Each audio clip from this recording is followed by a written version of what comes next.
This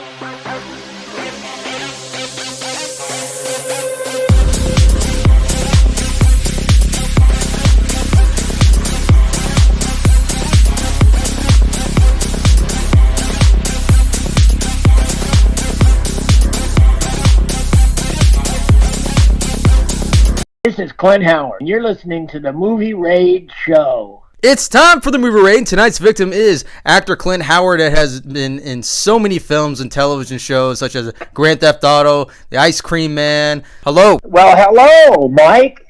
And I believe this might be the first time in my 63 years in the entertainment business I've ever been called a victim.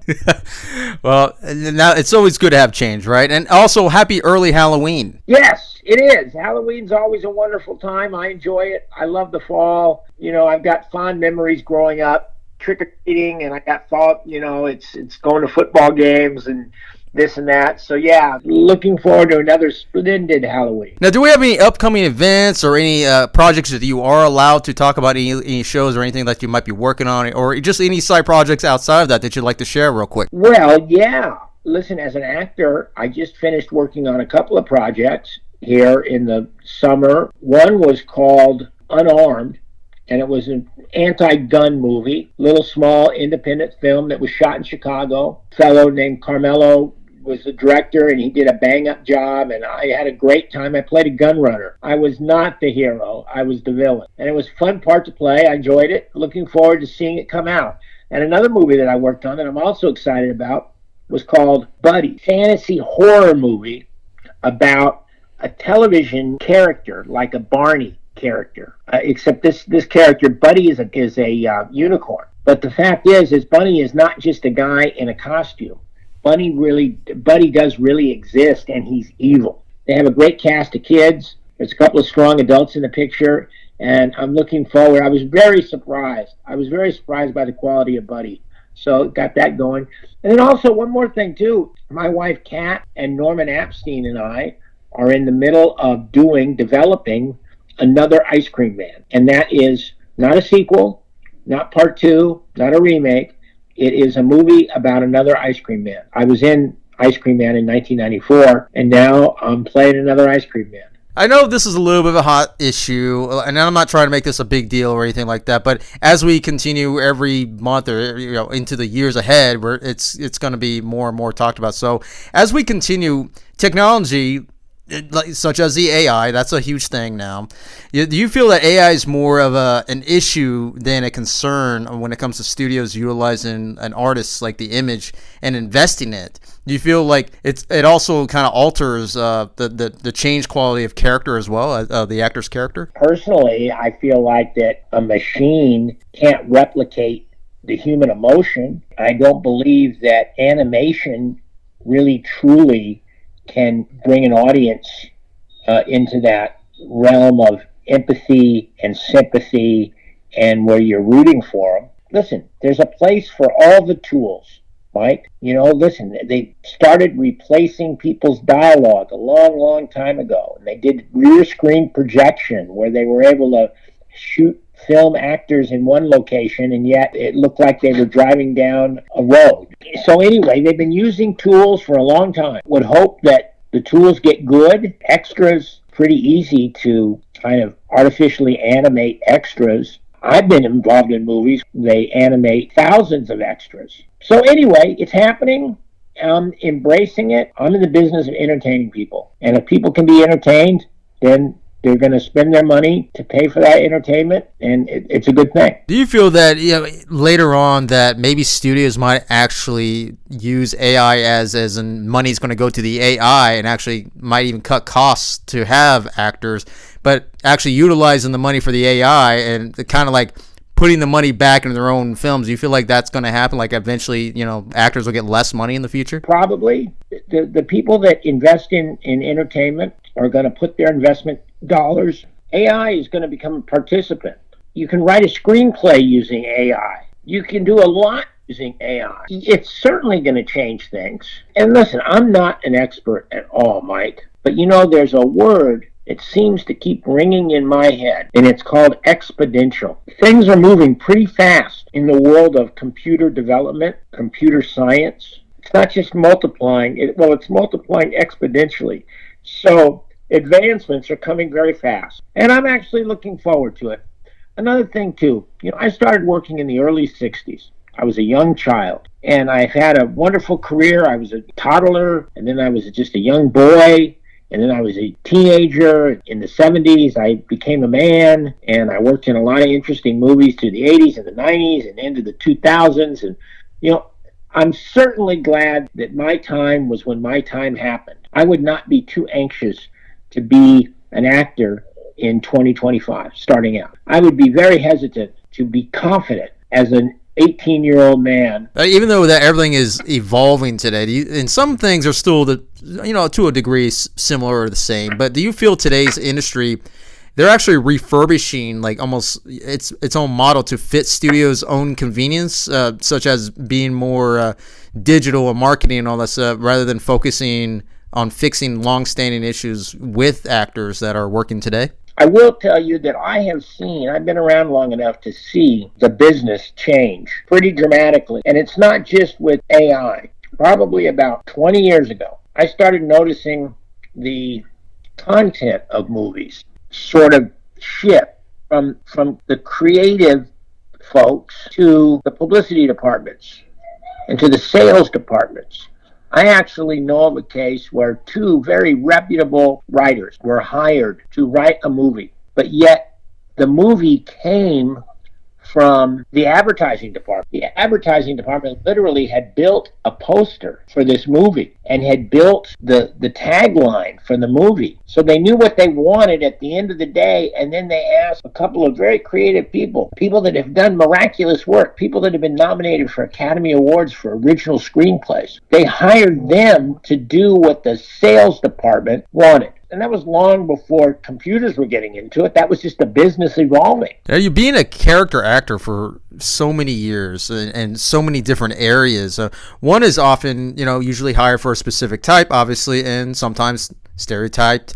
But when it comes to the casting aspect of it, do you think that sometimes these actors who chase specific type of characters, like they can actually lose their own character by putting so much into basically searching that one specific type of character in every other role? I can't imagine that happening. Listen, acting is a job. Acting requires a lot of concentration. You have to develop sort of alternate versions of yourself. And, I played some pretty crazy characters. I played some scary characters. I played some intimidating characters. I played some idiots. And once the director yells cut, you step away from the set. I don't remain being that idiot or that scary person. I've worked on movies where I've been possessed by the devil, and when I'm driving home, I'm not thinking I'm possessed by the devil. I'm thinking, boy, that was 12 hours. Gee, I made a little overtime. Let's get something to eat and go to bed. Do it again tomorrow. It's a job. Acting is a job, and I enjoy it. I've always enjoyed it, and I appreciate it probably more now than I ever did. I'll jump and do a little side story right now. There was one kind of acting that I didn't have complete respect for, and that was working in the soap opera world. I thought, I saw some soap operas, and I'm not a big fan. I didn't give it much respect. And then I had an opportunity last year to do a soap opera. I did 13 episodes of Bold and the Beautiful. And I ended up having a lot to do. I had days where I had 25 pages of dialogue to do. I had to take my foot out of my mouth. After I did the soap opera world for a little while, I have profound respect for actors that have that style and have that technique to be able to handle doing all that acting in a very condensed period of time.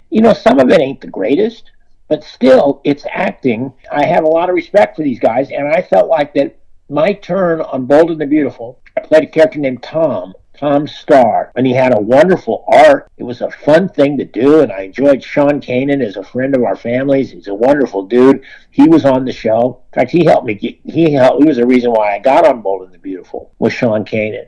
So anyway, getting to do it was a blast. When it comes to the character aspect of it, it's one thing trying to get in a feature film. That's always a task on its own. But do you feel that studios of today's filmmaking is more fixated on just the story concept rather than focusing on the talent of the character that they portray as, and actually basically investing just the story concept and just kind of tossing the new talent aside, do you think it's harder in comparison to the other roles that you did in all the other roles in the past? People that create movies, they're storytellers. They have an idea to tell a story. There's a story about the fellow that lives down in the marsh, or the fellow that was tortured as a child and he becomes a serial killer, or the guy trying to get a girl, or the guy trying to climb a mountain, or the girl trying to climb a mountain, whatever the story is.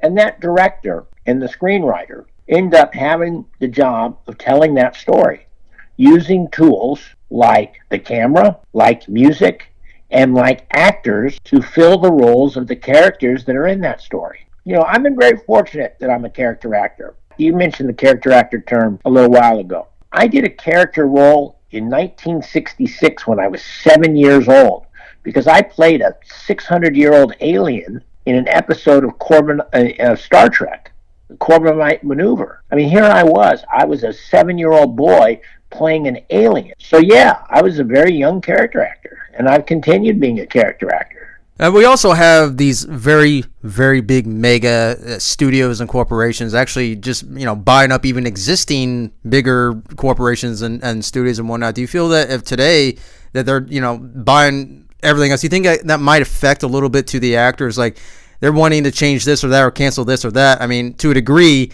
it's kind of a common thing, but like even TV shows are getting canceled within just one season. Do you feel that's harder even just to get in television now? No, I've been in shows that were canceled after 3 episodes. I've been in pilots that they made a pilot and they didn't make any more episodes. Honest to God, I've never been in a long-running successful television show, not as a regular. I've been a part of long-running successful shows. I mean, I did episodes of Seinfeld. I felt the VOD. That show worked.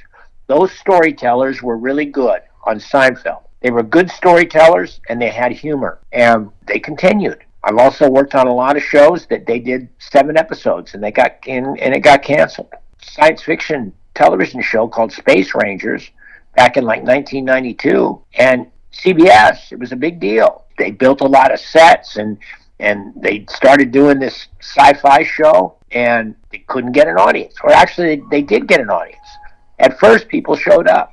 And then over the course of about 3 or 4 weeks, the audience dwindled to the point where CBS says, we don't want to spend any more money on this show, and they canceled it. Do you feel that once you gain confidence, whether a director or company or other studios, that they feel that they want to use you more and more often? Do you feel sometimes it's best to stick with these studios rather than going with these outside sources? Because it's never a guarantee, but sometimes the actor can almost run out of work and possibly can't even find work for a long time. Well, that's always the nature of the business. It's a very insecure business, and that's why you take the jobs. That's why I learned from my dad, Rance Howard. Don't turn work down. If somebody's willing to offer you a job, if they want your Social Security number so they're going to hire you and pay you, that's a pretty good deal. So you do it, whether it be an independent movie or a big studio concern. I like working on independent movies. There's a spirit about independent movies. It's fun. Like a low-budget Roger Corman, the king of the B-movie. Those movies were a blast to work on. I love working for Roger. Roger hired a lot of young, hungry filmmakers. And sure, the conditions aren't always great because they're watching the buck real tight. It's not, the food's not as good and the hours are longer. But I enjoy the independent movie probably more than working on a studio movie, although on the flip side, studio movies quite possibly pay a lot more. And Mike, this is my livelihood. I do this for a living. This is a way that I can earn money to bring home to my family so that in a few years I can retire and feel comfortable that I've done well as a worker in the world. What would you consider actually profitable for an actor in today's film industry as far as investing? Like, should they invest themselves on certain things if things go the wrong way, or even for the ones that's been in the business for, let's say, 10 years? If you've been in the business 10 years, you should take any job that comes your way. Because ultimately, I don't believe that a person necessarily can control their destiny. You got to let God kind of do it. You got to be a good soul. You got to be a hard worker. And you got to just say, this is what I do for a living. And not every job is going to be your retirement job. Not every job you do is going to be the job that sends you down the aisle collecting the Academy Award. If you're an actor and you can work 3 or 4 or 5 times a year on various projects, and you can do that over a 25 or 30-year period, you're going to end up with a lot of credits. And you're going to end up with some good, some are turkeys. Some are mud burger. Listen, I worked in some mud burgers. Do you feel that if actors were, let's say they can't afford to just simply retire, do you feel like even they feel like they might be forced to continue to keep being in the business, not necessarily to just not want to do it because of retirement, but do you feel sometimes like it could affect them in the long run as far as their own work, if that is the case, if like they almost feel like they have to be forced to stay in the business? Well, I don't know. I've been fortunate enough to where I've collected a pension. I'm now to the point in my career where I collect my pension. I can also work. I've earned that. If I need to get a job, if I need to go and get another job, if I need to go and get a job outside of the business, I will. That's one thing about being an actor. Yeah, acting, you're in front of the camera. But listen, you're in the business. You can write. You can try to put deals together to produce.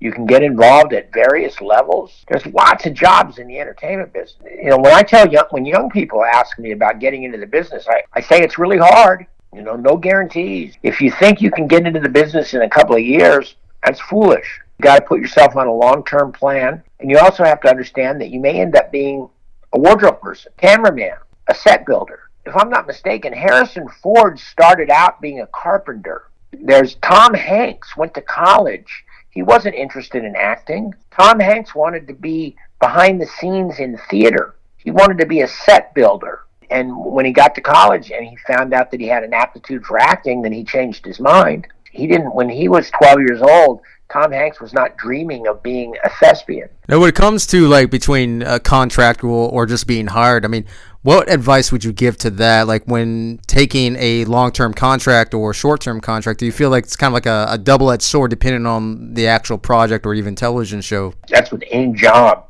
in life. I mean, if somebody's willing to offer you long-term security, you take it. There just isn't a lot of long-term security in the entertainment business. Not anymore. There used to be studio contracts. There used to be back in the 50s, in the 30s, the 40s, and the 50s, there were studio players. And I guess there's a few people that have landed in that, just a handful of people that you could consider to be studio players. But generally, we're all free agents. If somebody is interested in using my services, I'm very interested in letting them hire me. And then I do a good job for them, and hopefully the relationships continue. I worked with a lot of people a lot of times. I get rehired.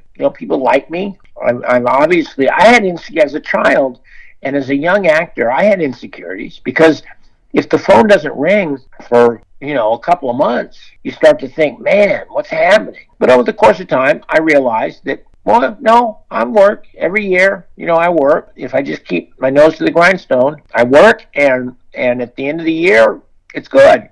And I can put the money in the bank, and I can take my family on a vacation. Well, go ahead and plug in any websites or any other events that you'd like to share, any films that you want to promote, or give any added advice to this. I have an Instagram page that I'm pretty active with, and I've got a little team that helps me. And my wife, Kat, is very instrumental in to keep me circulating out there and to keep me moving and to keep me meeting people. She's been responsible for a lot of things that I've done in the last few years. I love my wife, and I love what she does. That I appreciate. So I have Instagram. Clint Official is my Instagram page, and I have a Facebook page. And I just want people to understand that, I've got this another ice cream man coming out. We have to manufacture it. We're going to bring it to the public, and I hope everybody enjoys it. There you have it, everybody. That is actor Clint Howard.